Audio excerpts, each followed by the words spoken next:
Hello বন্ধুরা, চলে এলাম একটি নতুন ভিডিও নিয়ে। রোজকার মতন আজও সকাল সকাল এসে দোকানটি পেতে নিয়েছিলাম, কিন্তু আজ ছিল একটি টুইস্ট। আজ এনেছিলাম সুন্দর সুন্দর বড় বড় কিছু পমফ্রেট মাছ, ইলিশ মাছ, এবং আজকে চিংড়িটাও পেয়েছিলাম অনেকটাই বড় বড়, এবং আজকে ছিল একদম পুকুরের তাজা দেশি রুই মাছ। তো দেখতেই পাচ্ছ বন্ধুরা, মাছের কোয়ালিটি কত ভালো।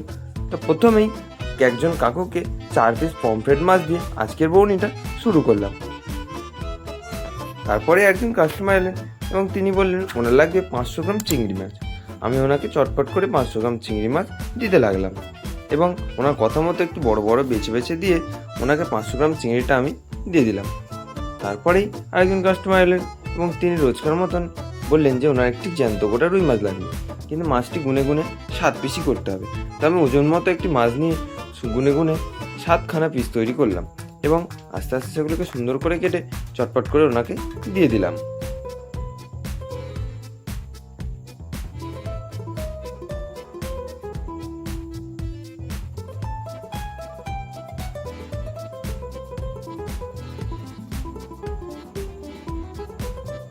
ওনাকে রুই মাছগুলি দেওয়ার পরেই একজন কাকু এলেন এবং তিনি কিছুটা পমফ্রেট মাছ নিজের হাতেই বাছতে শুরু করলেন। আমি আরেকজন কাস্টমারের পমফ্রেট মাছ যখন বেছে দিচ্ছিলাম, তখন তিনি নিজের হাতেই কিছুটা পমফ্রেট মাছ নিজের মতো বেছে নিলেন।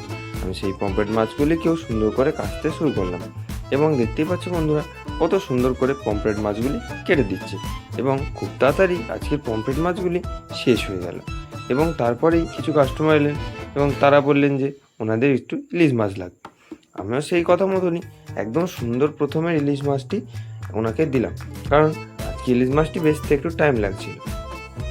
প্রথমেই যে ইলিশ মাছটি ওনাকে দিলাম তার কোয়ালিটিটা তোমরা নিজের চোখেই দেখতে পাচ্ছ, একদম সুন্দর সুন্দর এবং সাদা মাছ। কারণ ইলিশের কোয়ালিটি, পমফ্রেটের কোয়ালিটি, চিংড়ি এবং রুই মাছ, আজ সব মাছেরই কোয়ালিটি ছিল একদম সুপার এবং জবরদস্ত। সুন্দর করে ইলিশ মাছটিকে কেটে আমি মাছটি ওনাকে দিয়ে দিলাম। তারপরে আরেকজন কাস্টমার এলেন এবং তিনি 500 গ্রাম চিংড়ি নিলেন এবং বললেন কেটে দিতে। তাই আমি 500 গ্রাম চিংড়ি মাছটি চটপট করে খোলা ছাড়াতে শুরু করলাম, এবং খোলা ছাড়ানোর পরে কাঁচি দিয়ে সুন্দর করে মাথাগুলিকে কেটে দিলাম।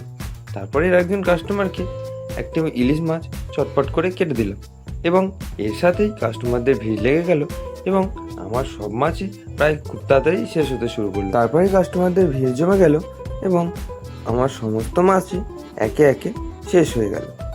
দেখা হচ্ছে বন্ধুরা আবার একটি নতুন ভিডিওতে, ততক্ষণের জন্য টাটা।